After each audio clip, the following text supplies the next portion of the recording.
حضرت مرزا مظہر جانے جانا فرماتے ہیں کہ بارش ہوئی تھی تازی تازی، دلی میں تازی تازی بارش ہوئی تھی. ایک بابا لکڑی کے جوتے پہنے کھڑا ہوں، اللہ اللہ اللہ، اسی کسے دے کچھ بھی نہیں لگ دے، نہ کوئی ساڈا دردی. بابا مست ہو کے جا رہا، اللہ اللہ کرتا جا رہا. ایک طوائف اپنے کوٹھے سے اتر کے تو سیڑھیوں پہ بیٹھی تھی، ساتھ اس کا یار بھی بیٹھا تھا. بابا اپنی مستی میں جا رہا، تو بابا جی کے پیروں سے کچھ مٹی اڑی تو اس عورت کے کپڑوں پہ پڑ گئی. پرواہ نہیں، بزرگ گزر رہے. وہ یار اس کا دوڑا ہوا آیا، اس نے آ کے تھپڑ مارا. کا خیال نہیں سارے اس کے کپڑے آلودہ کر دیے، تو کدھر تیرا دماغ نہیں ٹھیک؟ بابے نے نظر اٹھائی، کہا بیٹے میں نے دیکھا نہیں، چل اللہ تیرا بھلا کرے، تو نے بدلہ لے لیا. بابا جی چپ کر کے وَإِذَا خَاطَبَهُمُ الْجَاهِلُونَ قَالُوا السَّلَامَ، چپ کر کے گزر گئے. ٹھنڈ کا موسم تھا، بارش تازہ ہوئی تھی، حلوائی دودھ کاڑ رہا تھا. اس نے بٹھایا بابا جی کو پھٹے پہ، پیالہ پکڑا، دوڑ کے آگے بڑھا. بزرگ آ گئے، آئیے بیٹھیے. دودھ کا گرم گرم پیالہ شکر ڈال کے دیا. بابا جی نے دودھ پیا، پھر نظر جھکی، پھر رنگ بدلا. کہنے لگے مالک تو کتنا بے نیاز ہے، کہیں تھپڑ مرواتا ہے، کہیں دودھ پلاتا ہے. تیری بے نیازی ہے نا، ادھر تھپڑ مروایا، یہاں دودھ پلایا، تو ہی جانتا ہے تیرے رنگ کیا ہے. ابھی بابا وہیں بیٹھا تھا، دوڑے آئے پیچھے سے لوگ، شور ہوا. بابے کو دبوچ کے وہاں لے گئے جہاں اس نوجوان نے تھپڑ مارا تھا. کہا تو اللہ کا بندہ ہے، اللہ کے بندے بد دعا تو نہیں دیتے؟ ہوا کیا؟ کہا تو نے بد دعا دی ہے؟ کہا نہیں دی، بات بتاؤ. کہنے لگے اس نے تجھے تھپڑ مارا ہے، چھت پہ چڑھا ہے، پیر پھسلا ہے، گردن کے بل گرا ہے، منکا ٹوٹ گیا، مر گیا ہے، تو نے بد دعا دی ہے. بابا جی کہنے لگے یار میں نے تو دوسرا لفظ بھی نہیں کہا، بھلا ہو کہہ کے گزرا ہوں، میں نے نہیں بد دعا دی. کہا تو نے دی ہے تبھی تو مر گیا. کہا نہیں دی. کہا بابا تو بزرگ آدمی ہے، سچ بول. تو بابا جی کہنے لگے سچ سنو. پھر میں آ رہا تھا، میرے پیروں سے مٹی اڑی، اس کے یار کے کپڑوں پہ پڑی، اسے برا لگا، اس نے مجھے مارا.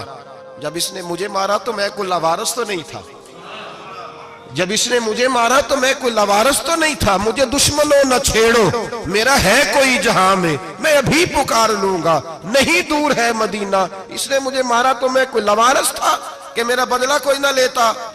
اس نے مجھے مارا ہے تو میرے یار کو برا لگا تو اس نے اسے مار دیا ہے، میری تو غلطی کوئی نہیں. یاروں کا جھگڑا ہے، یہ تو دوستوں کا جھگڑا ہے، یہ تو یاروں کا جھگڑا ہے، کوئی غلطی نہیں میری، کوئی غلطی نہیں. خش خش جنہ قدر نہیں میرا، اے میرے صاحب نو وڈیاں، میں تے گلیاں دا روڑا کوڑا، میں گلیاں دا روڑا کوڑا. میں نو محل چڑھایا ہے سائیاں، میں نو محل چڑھایا ہے سائیاں. فرمایا اس نے مجھے لاوارث سمجھا تھا کہ تھپڑ مار کے گزر جائے، میرا کوئی پوچھے گا ہی نہیں. میرے رسول پاک علیہ السلام کے بارے میں رب فرماتا ہے ابھی میں تو تیرے ہوتے ہوئے کافر کو سزا نہیں دیتا کہ تو موجود ہے. یاد رکھیں حضرت فضیل بن عیاض فرماتے ہیں ایک جوان تھا، مسجد میں آیا، لوگوں سے کہنے لگا روٹی کھلاؤ. کسی نے توجہ نہ کی. اس نے کہا میں رب بتانے والا ہوں، میری طرف دیکھو تو صحیح. کسی شخص نے خیال ہی نہ کیا. پھر اس نے کہا یار تھوڑا سوچو.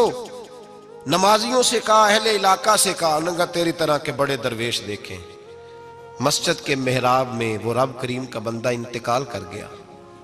جب فوت ہو گیا نا، لوگوں کا مزاج ہے، بیمار کو دوائی نہیں دیتے، جنازے پہ وقت پہ پہنچ جاتے.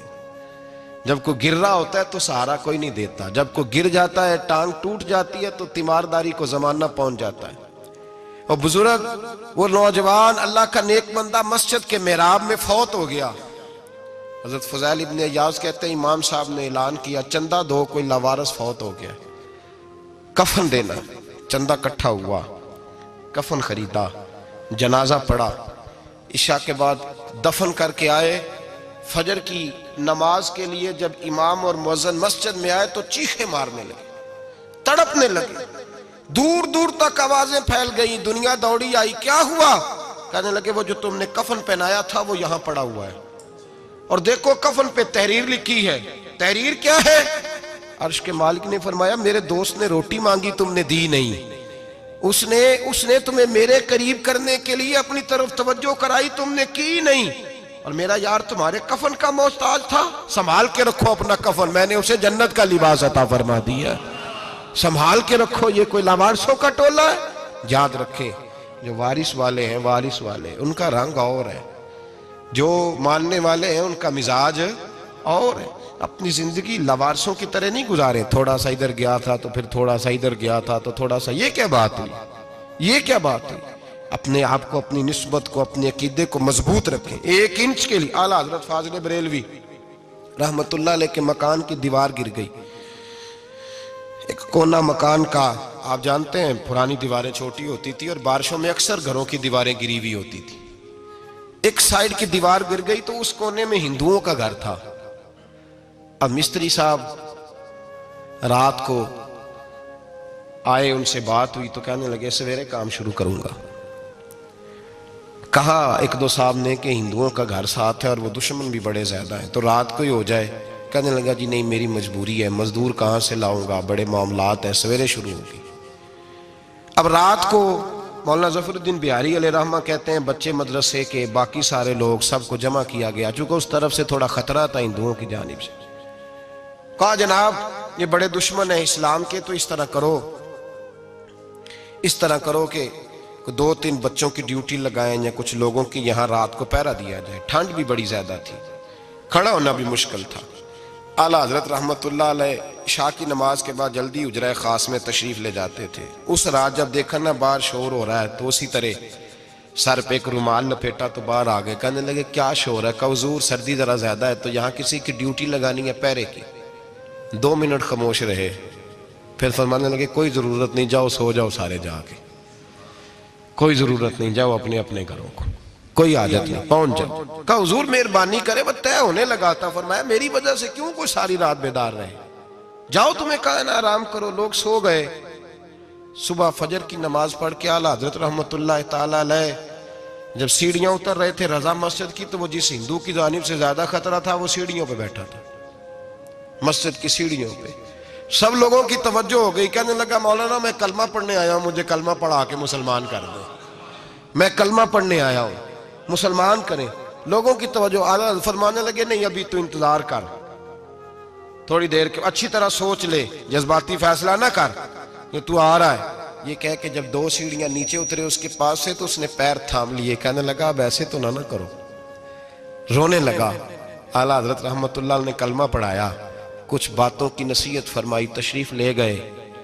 گھیرنے والے گھیر کے بیٹھ گئے، کہنے لگے ہمیں بھی بتا بدلہ کیسے ہے۔ کہنے لگا دیوار گر گئی، آدھی رات کے وقت، آدھی رات تک انتظار کرتا رہا، پہرے دار کوئی نہیں، تو 2 تلواریں لے کر جب میں ان کے مکان کی جانب بڑھا، میں نے کہا آج گردن کاٹوں گا اور کاٹ کر کے نکلوں گا۔ کہتا ہے جب میں قریب آیا تو 2 شیر کھڑے تھے، اوپر سے پلٹ کے آیا تو پھر کھڑے تھے، ادھر سے پلٹ کے آیا تو پھر کھڑے تھے۔ فرماتے ہیں میں 2 گھنٹے کے بعد آیا تو پھر پلٹ کے کھڑے تھے، میں پھر 1 گھنٹے کے بعد آیا، سحری کا وقت ہو گیا تو پھر پلٹ کے کھڑے تھے، اب میں ڈر کے بھاگا۔ کہتے ہیں فاضل بریلوی نے اپنی کھڑکی سے منہ باہر نکالا، کہنے لگے اور کتنا تجربہ کرے گا، مجھے تو لاوارث سمجھتا ہے، لاوارث ہوں میں، اور کتنا تجربہ کرے گا، بس کر مان جا۔ میں نے کہا حضور یہ کون ہے، مجھے بتائیے تو صحیح یہ کون ہے۔ تو کہنے لگے میں نے ساری زندگی رسول اللہ کی عظمت کا دفاع کیا ہے، ساری زندگی غوث اعظم کے نعرے لگائے ہیں، ابھی تو یہ مدد صرف غوث پاک جیلانی کی بھیجی ہوئی ہے، ابھی تو غوث اعظم کی بھیجی ہوئی مدد ہے، مولا علی ابھی پیچھے ہیں، 2 جہاں کے محبوب ابھی اس سے پیچھے ہیں، وہ تو ابھی پیچھے ہیں، پیچھے کھڑے ہیں کہ ضرورت پڑی تو ہم بھی تیار بیٹھے ہیں۔ او بھائی آج رواج ہو گیا، رواج، میں نے 2-4 دن پہلے بھی کہا تھا، لوگ کہتے ہیں نہیں کوئی نہیں ضرورت، سامنے سارا کچھ نظر آ رہا ہے۔ او خدا کے بندو یاد رکھو، نسبت ہے بڑی چیز، جانے تگو دو میں، اگر کسی کو نسبت میسر آ گئی نا، نسبت، خالی دامن ہی مل گیا، تیرے ہاتھ میں کچھ ہے تو ہونی چاہیے نا، خالی دامن ہی تجھے کسی کا میسر آ گیا تو بچ گیا۔ اپنی نسبتوں کی حفاظت کریں، ان کو مضبوط کریں، ان پر محنت کریں، ان پر توجہ رکھیں۔ یہ نسبت جو ہوتی ہے نا، نسبت، یہ دیکھیں نا ایک گتا ہے، عام کتاب کو لگا ہوا ہے تو جہاں مرضی رکھ دو، اس کی کوئی قدر نہیں، لیکن جو گتا قرآن مجید کو لگ گیا ہے اس کو بغیر وضو چھونا جائز ہے۔ ایک پٹھے پہ اینٹ بنی ہے، جو باتھ روم میں لگ گئی وہاں بغیر جوتے کے جایا نہیں جا سکتا، اور جو مسجد میں لگ گئی وہاں جوتے پہن کے جایا نہیں جا سکتا. یہ نسبت ہے بڑی چیز. اگر میسر آئے نصیب ہو اپنی نسبت کو مضبوط کر کے رکھا کریں, اس کی جولانی کا مظاہرہ کیا کریں. اس نسبت میں روز توانائی آنی چاہیے. میں آپ کو بڑی ذمہ داری کے ساتھ ایک بات بتاتا ہوں تجربے کی. ہمیں جتنا کسی نے آ کے کہا ہے نا نسبت کے خلاف, ہماری نسبت اس سے زیادہ مضبوط ہوئی. ہمیں جتنا کسی نے آ کے کہا ہے نا جی آپ کو کیا ملا, آپ کو کیا ملا, تو ہم نے اتنا کہا یار جیسے جیسے تو کہتا جاتا ہے ہماری تو نسبت میں اضافہ ہوتا جاتا ہے, ہمارا تو مزاج بدلتا جاتا ہے. روز ایک نیا پردہ کھلتا ہے, روز ایک نیا رنگ واضح ہوتا ہے, روز ایک نئی توانائی. ابھی تھوڑے دن کی بات ہے, ایک مولانا شرف الدین صاحب ہے, مفتی صاحب, میرے حضرت صاحب کے مرید ہوئے. مفتی تھے, عالم آدمی تھے, سرکار تاج الشریعہ, ہمارے شیخ سے بیعت کی. اب ہمارے حضرت صاحب کا اس وقت حال وہی ہے وَرَأَيْتَ النَّاسَ يَدْخُلُونَ فِي دِينِ اللَّهِ أَفْوَاجًا. اب فوجوں کی فوجیں لوگ آتے ہیں. ہم نے دیکھا ہے صرف خالی مرید ہونے والے باہر سینکڑوں کی تعداد میں ہزاروں لوگ بیٹھے ہیں کہ صرف بیعت اتنا کہہ دیں ہم نے قبول کیا. اس عالم میں اور جہاں حضرت صاحب کا اعلان ہو جائے کہ تشریف لا رہے ہیں وہاں لاکھوں کا مجمع جمع ہو جاتا ہے اور ایک جھلک دیکھنے کو لوگ ترستے رہتے ہیں. یہ کیفیت ہم نے دیکھی. وہ دور گزر گیا. کبھی ایسا بھی ہوتا تھا ایک میں ہوتا تھا, ایک تو ہوتا تھا, اور تیسری تنہائی ہوتی تھی. وہ دور بیت جاتا ہے, وہ لمحے کسی کسی کو نصیب آتے ہیں. حضرت کا وہ مولانا شرف الدین صاحب کہتے ہیں مرید ہوا, تو مرید ہوا مجمع میں, رسی حضرت پھینکتے ہیں یا چادر پھینکتے ہیں تو پکڑ کے مرید ہوا, تو ساتھ ساتھ اور چادریں باندھی تھی, لوگوں نے پکڑی ہوئی تھی. ایک مولانا, میں جب بیعت ہو کے آیا ان کو بتایا تو مجھے کہنے لگے یار تو ایسی جگہ مرید ہو گیا جو تیری بات بھی نہ سن سکیں, جن کو تو دکھڑا بھی نہ سنا سکے, جو مصروف ہی بڑے رہتے ہیں, کہاں مرید ہو گیا تو. ایسے پیر کا بیعت ہوتا جہاں تو جاتا وہ تیرے پاس آتے, گفتگو ہوتی, بات چیت ہوتی. کہتے جب انہوں نے مجھے بہت زیادہ قائل کیا نا, بہت زیادہ, تو میں نے ارادہ کر لیا. میں نے کہا بات ٹھیک ہے, بیعت کہیں اور ہونا چاہیے تھا.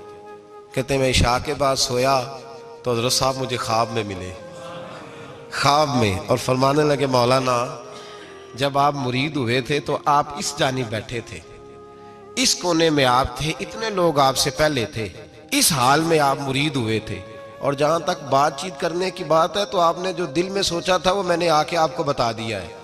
پھر بھی بڑی ضرورت ہو تو میرے صاحبزادے کا نمبر لے لیں اور فون کر لیا کریں, بات ہو جایا کرے گی. کہتے ہیں یہ ابھی بات ہو ہی رہی تھی کہ میرے دروازے پہ دستک ہوئی تو میری آنکھ کھل گئی. میری آنکھ کھلی تو میں پریشان ہوں کہ نمبر تو ملا نہیں. ایک انجینئر صاحب میرے محلے میں رہتے تھے, فرماتے ہیں وہ شام کو میرے پاس آئے اور کہنے لگے مولانا سنا ہے آپ حضرت مفتی اختر رضا صاحب سے مرید ہو گئے. میں نے کہا ہاں. تو کہنے لگے میں ان کے مدرسے میں کام کر کے آئے ہوں, میرے پاس ان کے بیٹے کا نمبر ہے, چاہیے آپ کو؟ نمبر ہے چاہیے. کہتے ہیں نمبر مجھے وہ شام کو گھر آ کے دے گئے. اب جب میں آستانہ نور پہ بریلی شریف ملنے کے لیے حاضر ہوا تو میرے دل میں خیال آیا, جب میں اندر گیا نا تو میرے دل میں خیال آیا حضور خواب جو آئی تھی اتنی بھی جلدی کیا ہے, ذرا ٹھہر جائیے, آپ ملے جو تھے تو صاحب نمبر بھی دے ہی جاتے. میرے دل میں خیال آیا تو السلام علیکم کے بعد حضرت کہنے لگے مولانا مجھے تو جلدی کوئی نہیں تھی, آپ کے دروازے پہ دستک ہو گئی تھی, مجھے تو کوئی جلدی نہیں تھی, آپ کا دروازہ بجنے لگا تھا, مجھے تو جلدی کوئی نہیں تھی لوٹنے کی. ہر مشکل دی کنجی یارو ہاتھ مرداں دے آئی, اور مرد نظر کرے جس ویلے مشکل رہے نہ کائی. بس لوگوں یہ یاد رکھو اور اس پہ عمل کرو, اپنی نسبتوں کو مضبوط کریں. ہمارا تو جیسے دن کا اجالا چمکتا ہے نا, چمکتا ہے دل کا اجالا, جیسے نیا دن چڑھتا ہے ہمارے لیے تو ایک نئی روشنی لے کے آتا ہے. اپنے آپ کو بیدار رکھیں. سورج اگر باہر پورا نکل آئے نا تو جو آدمی آنکھیں زور سے بند کر لے اسے کوئی شے نظر نہیں آتی. پورا سورج نکلا ہوا بھی ہو, سورج اسے نظر آئے گا جس کی اپنی آنکھیں بھی کھلی ہوں گی. تو آنکھیں نہیں کھول رہے, تو آنکھیں نہیں کھول رہے, آنکھیں, یہ شکوہ آنکھیں نہ کھولنے کا ہے, آنکھیں نہیں کھول رہے تو سورج کیسے نظر آئے گا. بات ذرا سخت ہے پر چلو آپ میرے عزیز ہیں کر جاتا ہوں. ملا رومی رحمت اللہ تعالیٰ علیہ فرماتے مجھ سے ایک شخص نے کہا کہ نبی پاک صلی اللہ تعالیٰ علیہ وسلم اگر سراجم منیرہ ہے تو نظر کیوں نہیں آتے؟ تو میں نے کہا الو اگر آنکھیں بند کر لے تو اسے کوئی شے نظر نہیں آتی. آنکھیں بند کر لے تو اسے کوئی شے نظر, تو آنکھیں تو کھولنا, آنکھیں کھول. یہاں میں اپنے کمرے میں یوں پردہ آگے کر کے لائٹ بند کر کے باہر شور مچاؤں, سورج کوئی نہیں, سورج کوئی نہیں, تو مجھے کوئی بندہ کہے گا پاگل, اس طرح کر, باہر نکل. ادھر آ تجھے دکھاؤں سورج ہے کہ نہیں، تیری تو اپنی آنکھیں بند ہے۔ اقبال کہتے ہیں دل بینا بھی کر خدا سے طلب، آنکھ کا نور دل کا نور نہیں، اندر کی آنکھیں کھول، اندر اتنا اندھیرا ہے تو باہر کیسے نظر آئے گا؟ تو لوگ آنکھ ہی نہیں کھولتے، دائیں بائیں دیکھتے رہتے ہیں۔ نسبت کو مضبوط کریں۔ رب تو فرماتا ہے حبیب تو موجود ہے تو میں کافر کو بھی عذاب نہیں دیتا۔ اب یہاں خالص نسبت کا بیان ہے، خالص، یہ نہیں فرمایا کہ حبیب ان کے عمل اچھے ہیں تو میں عذاب نہیں دیتا، یہ نہیں فرمایا کہ حبیب یہاں خانہ کعبہ ہے تو میں عذاب نہیں دیتا، نسبت کی بات فرمائی، نسبت کی۔ یہ نہیں فرمایا کہ حبیب یہاں روز طواف ہوتا ہے تو عذاب نہیں دیتا، یہاں تلاوت ہوتی ہے تو فرمایا حبیب تو ہے اس لیے میں انہیں عذاب۔ مدینے میں کبھی زلزلہ نہیں آیا، پتہ ہے آپ کو؟ اس لیے نہیں آیا کہ وہاں میرے مصطفیٰ کا گنبد خضرا ہے۔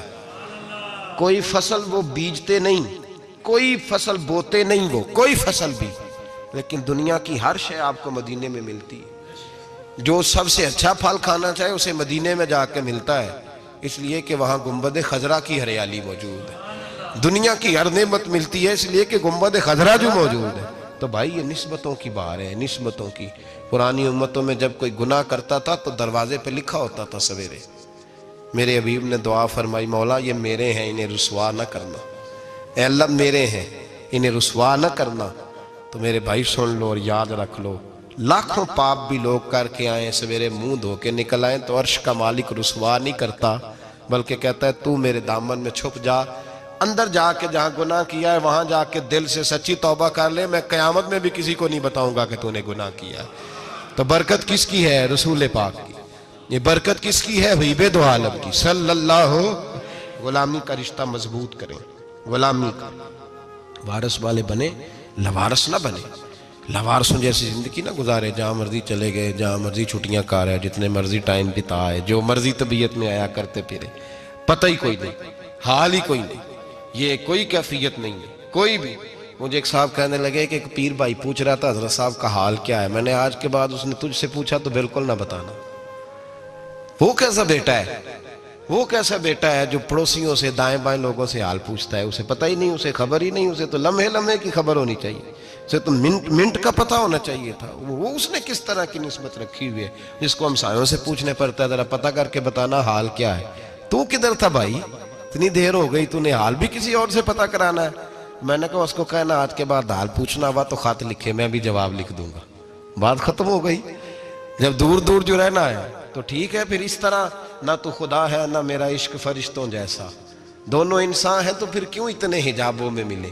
اور اس نے کہا تھا اب کہ ہم بچھڑے تو شاید کبھی خوابوں میں ملے، جیسے سوکھے ہوئے پھول کتابوں میں ملے۔ ایسا کام نہ کریں کہ وہ انداز ہی بدل جائے، اپنے آپ کو، اپنی نسبتوں کو مضبوط کریں۔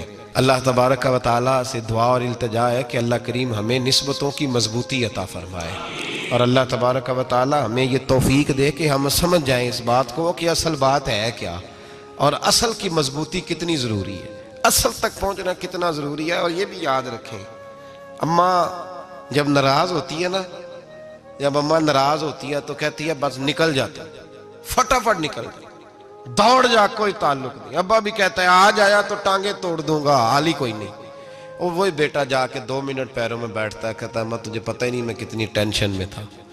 تو وہی اماں باہر نکل کے پہلے بڑھ کے مار رہی ہوتی ہے حد کر دوں گی، پھر وہی اماں کہتی ہے بڑا پریشان ہے بیچارہ۔ یہ کیفیت ہے، اپنے آپ کو صحیح کریں، اپنی نسبتوں کو مضبوط کریں، احکامات پہ عمل کریں، محبوب کی غلامی تگڑی کریں۔ یہ جو سستیاں ہیں، کوتاہیاں ہیں، ان کو دور کریں۔ زندگی کا لطف آتا ہی تب ہے جب آپ پورے طور پر اپنے آپ کو چاقو چوبند کرتے ہیں۔ اگر تھوڑا کر لیا، تھوڑا چھوڑ دیا، 1 پڑھ لی، 3 رہ گئیں، 3 پڑھ لیں، 2 رہ گئیں، یہ لطف نہیں ہے، یہ ذائقہ نہیں ہے۔ اپنے آپ کو مضبوط کریں اور پورا مضبوط کریں، پوری اپنے اندر جو ہے وہ جولانی نسبت کی پیدا کریں۔ بس یہ دعا کریں اللہ جب تک زندہ رکھے غلامی میں رکھے، اور مارے تو غلاموں جیسی موت عطا فرمائے۔